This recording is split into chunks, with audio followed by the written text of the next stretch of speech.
So, Jennifer, welcome to the Thank show. you. I'm excited to be here. Get to know you. Oh, thank you. I'm so excited to learn more about you. I know that you have a very interesting story to share about your experience with burnout. So, I have been a business owner for about 25 years. I've actually owned pet care businesses. I've been around the block in terms of having employees, not having employees, dealing with difficult clients, also having to care for something that needs to stay alive, obviously. People want their pets back in the same, if not better condition than they entrusted me with in the first place.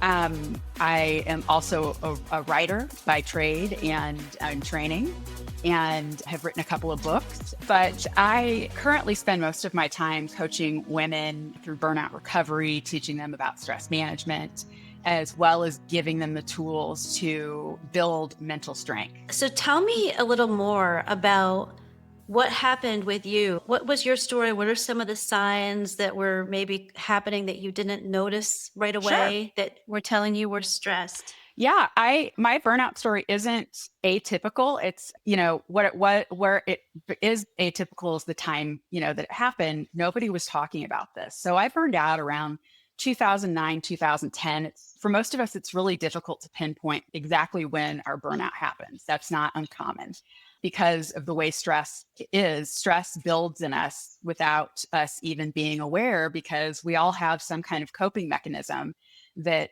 it shields us from just how much stress we're under. And we really don't notice our stress until our coping mechanisms fail. And at that point, it's pretty high. And I had been under chronic stress for a few years, at least. That's what business ownership had done to me, I guess I should say.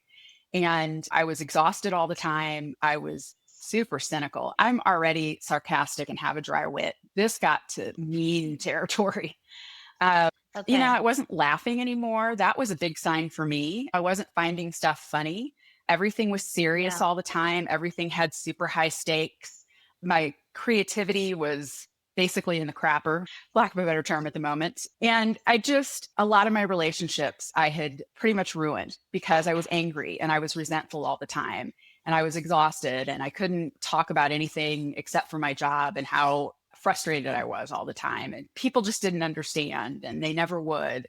And so I had insulated myself and my world got very small over time. And it was scary, honestly. I was scared a lot. There was a lot of fear involved. And that's something that stress also stokes inside of us is fear. It's kind of gasoline for that.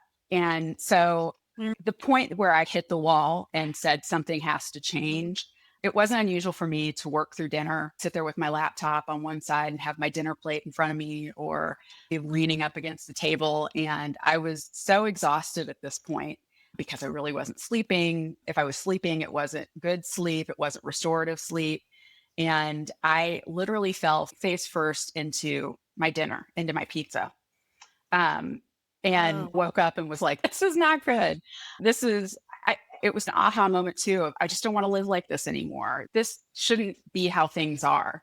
And along the way, it wasn't that I didn't suspect something was wrong. I did. I was asking people, like, what am I doing wrong? I feel like I'm just screwing up all the time. I'm failing at things.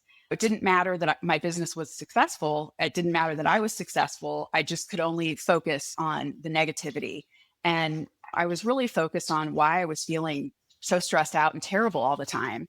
And most of the people around me at the time were also in business and they just told me this is just the way things are. Suck it up, move on, get over it. Yeah, it wasn't until I came across an article randomly in a business magazine that talked about burnout and I just clicked. It just clicked with me. And I had never heard that term before and started researching. And this is exactly what I was going through. It wasn't depression because people also, oh, you might be depressed, you might, but it didn't feel like depression. Like it just didn't, something else felt wrong deep inside. okay. Trust your instincts, people.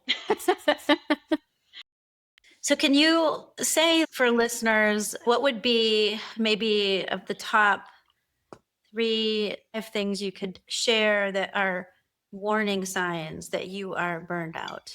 Warning signs, things irritate you very quickly. You go from 0 to extraordinarily irritated, frustrated, or you just have zero patience. Okay. Your personality change big time, thing that we don't notice. Somebody might say to you, "You're not laughing like you usually do," or "You don't seem like your joking self." I was getting those comments along the way, and I Okay. just over my head, whatever. You just it's a bad day. You wouldn't understand. I would say the personality change. I would say the mood Okay. swings, definitely. And women tend to dismiss those too, because we've been told our entire lives that we're moody and emotional. And we also have hormones that play into this as well that complicate things. And Mhm. so we attribute that to hormonal changes. And I would say Yep. you've lost a lot of passion for something that you used to love doing, or at least something that you enjoyed. And you avoid things socially. You avoid friends and family that you used to, get support from. You used to feel invigorated. They refilled your well. So those are usually really big So signs.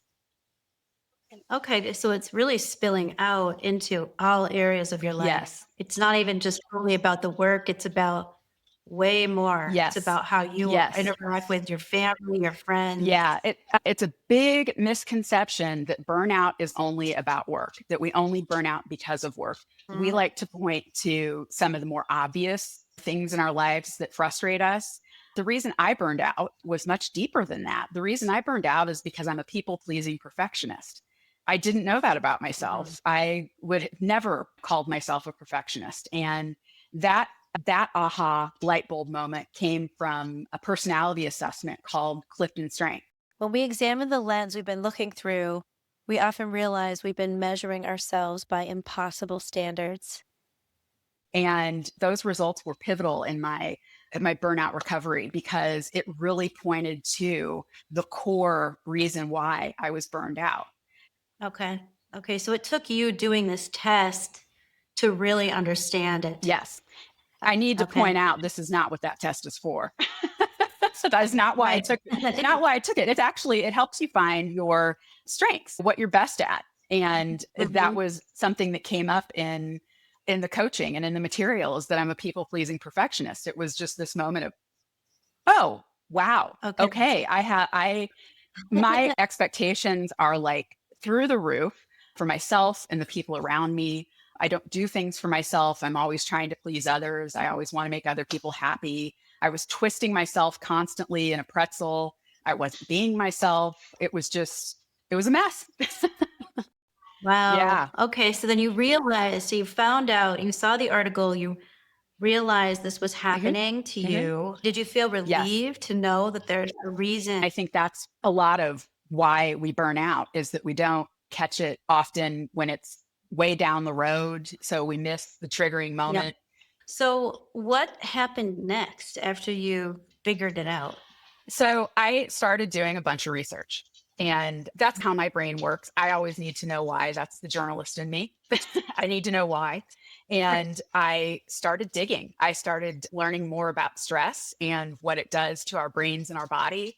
I started learning about our stress response. I started getting a better understanding of what's happening to me when I'm stressed out, because our stress hormones really shut us down. They take over our brain and shut down a lot of processes. It shuts down your ability to control and regulate your emotions. It shuts down your ability to think clearly or think critically. It shuts down mood regulation. That's why Yeah. it's so hard for a lot of us to get out of that.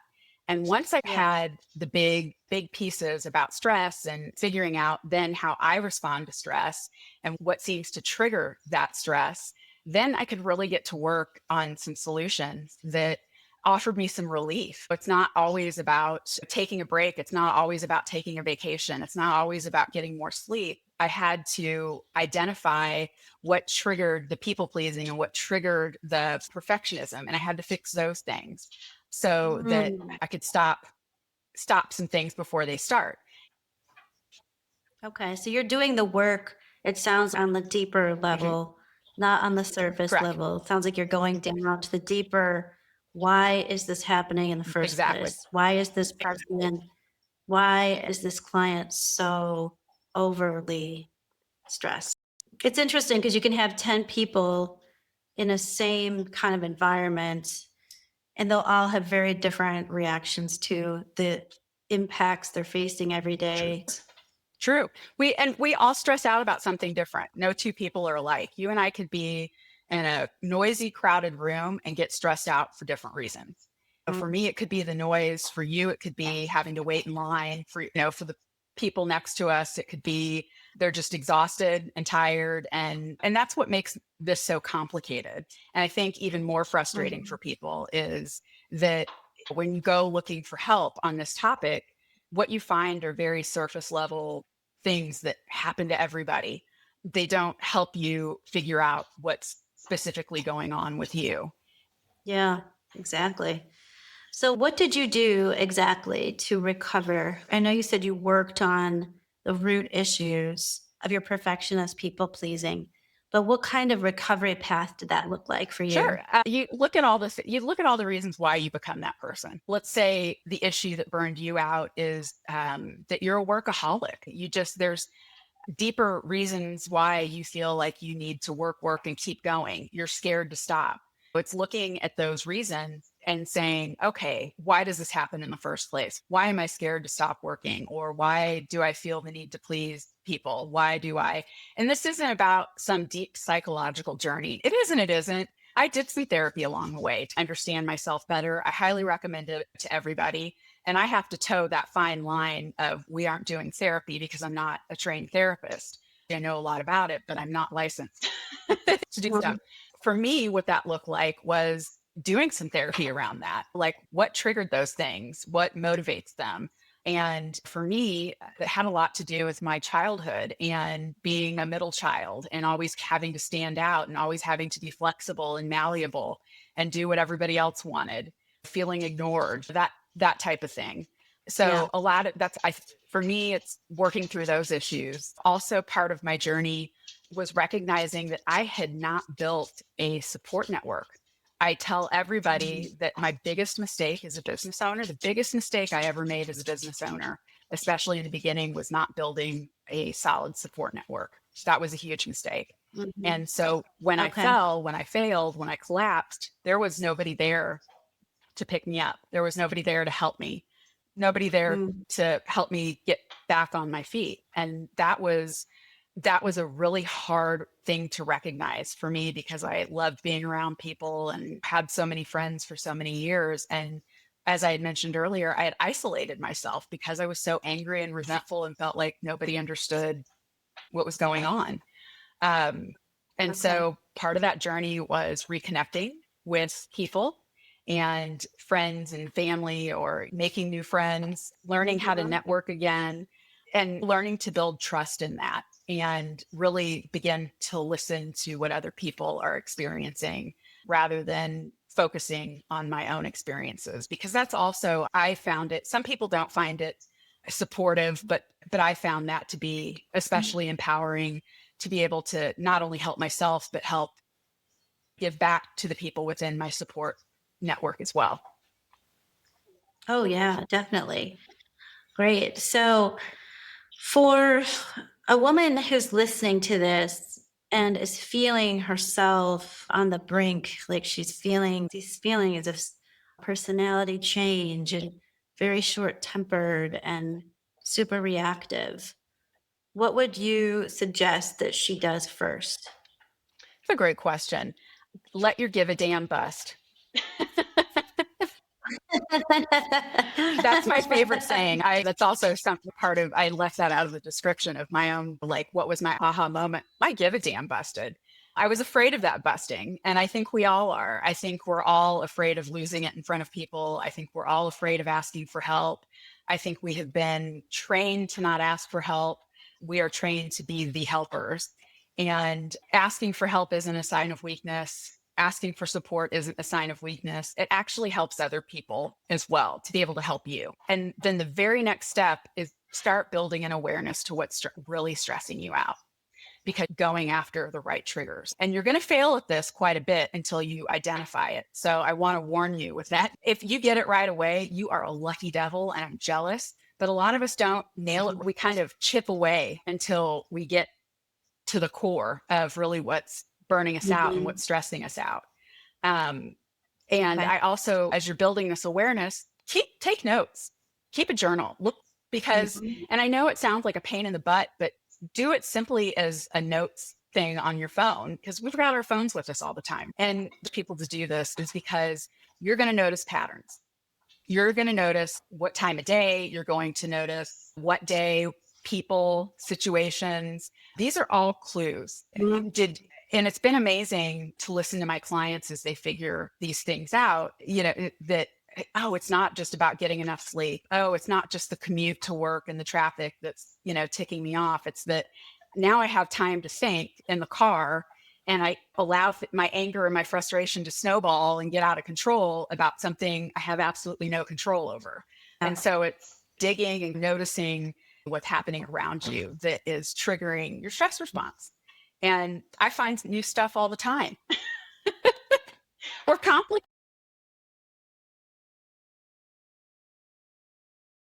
complicated people. And also, I'm at another stage in my life where I'm taking care of my mother. I'm also going through perimenopause. And so this is a whole other ball game. I wish I could tell you, you figure it out once and then you're done, but it gets easier. Okay.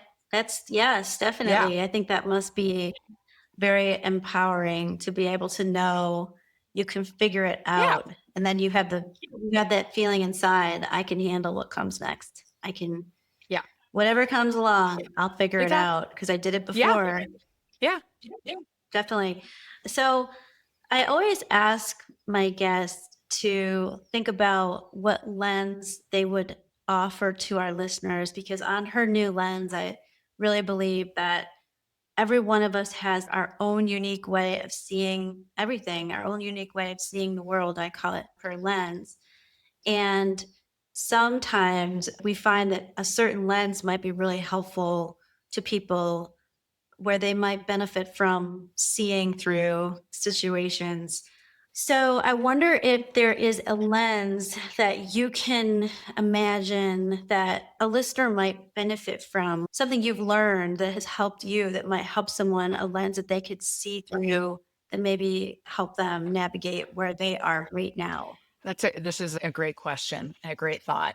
The lens that I look through at this point and I help my clients get to is looking through a lens of mental strength.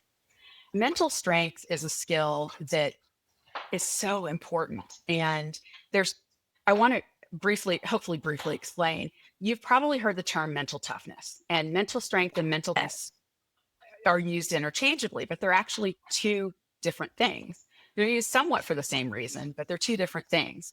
And you need both of them. You need to be mentally tough and you need to be mentally strong. And somebody that has mental strength, they are solution oriented. They are solution focused. They deal with and manage their emotions and their feelings. They don't just choke something down and forget about it. They acknowledge that they're upset and they deal with those things as best they can in the moment. And then say, I'm here to accomplish this, or I need to do that, or I need to remain strong through this project. And building that mental strength means that you can keep yourself tunnel vision and not be distracted by all the chaos. But if we could all be mentally strong all the time, it would be amazing. But we can't. Life is this. It's a giant roller coaster. And that's where mental toughness comes in. And mental toughness is those short bursts of building that tough shell just so you can punch through, just so you can get through one particular situation. It is not sustainable, though. Mental toughness is exhausting because it basically allows your emotions to stay bottled up and choked up. And that's where you develop, a lot of resentment, a lot of frustration. And those are very energy draining emotions, very energy draining feelings.